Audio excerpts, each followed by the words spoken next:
আসসালামু আলাইকুম রহমতুল্লাহ।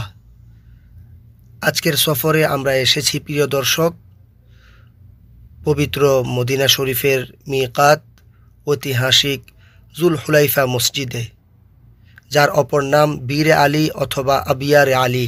রসুল্লাহ সাল্লাল্লাহু আলাইহি ওয়াসাল্লাম মদিনাবাসী এবং যে সকল দেশের বাসিন্দারা প্রথমে মদিনা শরীফ হয়ে আগমন করেন তাদের ইহরাম বাঁধার জন্য এই স্থানটি নির্ধারণ করেছেন এবং অন্যান্য মিকাত মসজিদের তুলনায় এটি অধিক দূরত্বে অবস্থিত।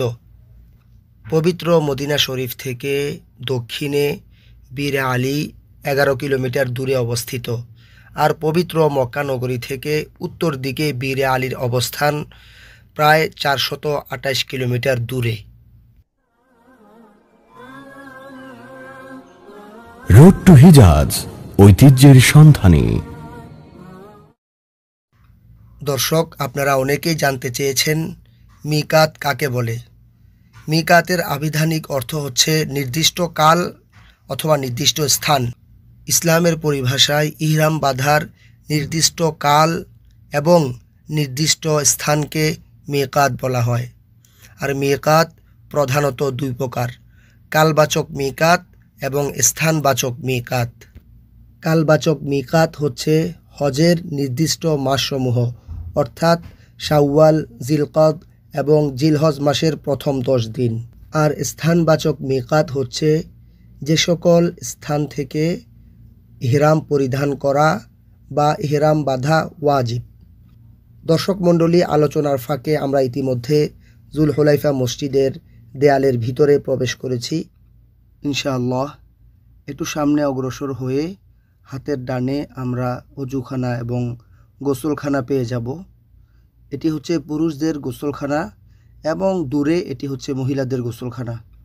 দর্শক মণ্ডলী, চলুন আমরা অজুখানার ভিতরের অবস্থা একটু দেখে আসি। আমরা এখন ক্রমান্বয়ে অজুখানার ভিতরের দিকে প্রবেশ করছি। আলহামদুলিল্লাহ, মাশাআল্লাহ। ডান পাশে খেয়াল করুন, এটি হচ্ছে আমাদের জন্য অজু করার চমৎকার ব্যবস্থাপনা। ভিতরেও আছে এক ভাই এখানে অজু করছেন এবং ঠিক বাম পাশে এখানে অজুর ব্যবস্থা রয়েছে। আমাদের বাংলাদেশি একজন ভাই এখানে কর্মরত রয়েছেন। আলহামদুলিল্লাহ। দেখুন দর্শক, এখানে কত চমৎকার এবং গোছানো দৃশ্য। এমন সুন্দর দৃশ্য দেখতে কার না ভালো লাগে। আমরা আবার বেরিয়ে একটু সামনের দিকে অগ্রসর হলে এখানে দেখতে পাবো গোসল করার স্থান। এই ডানে এবং বামে এগুলো হচ্ছে গোসলখানা। এক ভাই দাঁড়িয়ে আছেন সিরিয়ালে। অনেক গোসলখানা রয়েছে। আমরা যদি একটু ভিতরের দিকে চলে যাই, দেখতে পাচ্ছেন সামনে, ভিতরে কিন্তু সিরিয়ালে দাঁড়াতে হবে না। এই বিষয়টা আপনারা একটু লক্ষ্য রাখবেন ইনশাআল্লাহ। দর্শক, আমরা যেমনটি বলছিলাম, মিকাতের দিক বিবেচনা করে হাজিদেরকে 3 শ্রেণীতে বিভক্ত করা যায়। 1 নম্বর বহিরাগত, অর্থাৎ যারা মিকাতের বাইরের বাসিন্দা, তাদেরকে আফাকি অথবা আহলে আফাক বলা হয়। তারা মিকাত থেকে এহরাম পরিধান করবেন, এহরাম বাঁধবেন। 2 নম্বর যারা মিকাত এবং হারাম শরীফের সীমানার মধ্যস্থলে বসবাস করে থাকেন, তাদেরকে আহলে হিল বলা হয়। যেমন জেদ্দাবাসী, তারা নিজ নিজ ঘর থেকেই এহরাম বাঁধতে পারবেন। এবং 3 নম্বর যারা মক্কা এবং হারাম শরীফের সীমানার অভ্যন্তরে বসবাস করেন, যেমন আমরা, আমাদের জন্য এহরাম বাঁধার স্থান হচ্ছে হারাম শরীফের সীমানার বাইরে গিয়ে যে কোনো একটি মসজিদ থেকে আমরা এহরাম বাঁধতে পারবো, আর আমাদেরকে বলা হয় আহলে হেরেম। আলহামদুলিল্লাহ, আমরা ইতিমধ্যে মসজিদের ভিতরে প্রবেশ করেছি। কত চমৎকার দৃশ্য আপনারা দেখতে পাচ্ছেন। মনে রাখবেন, উমরা করার জন্য আমাদেরকে 4টি কাজ করতে হবে।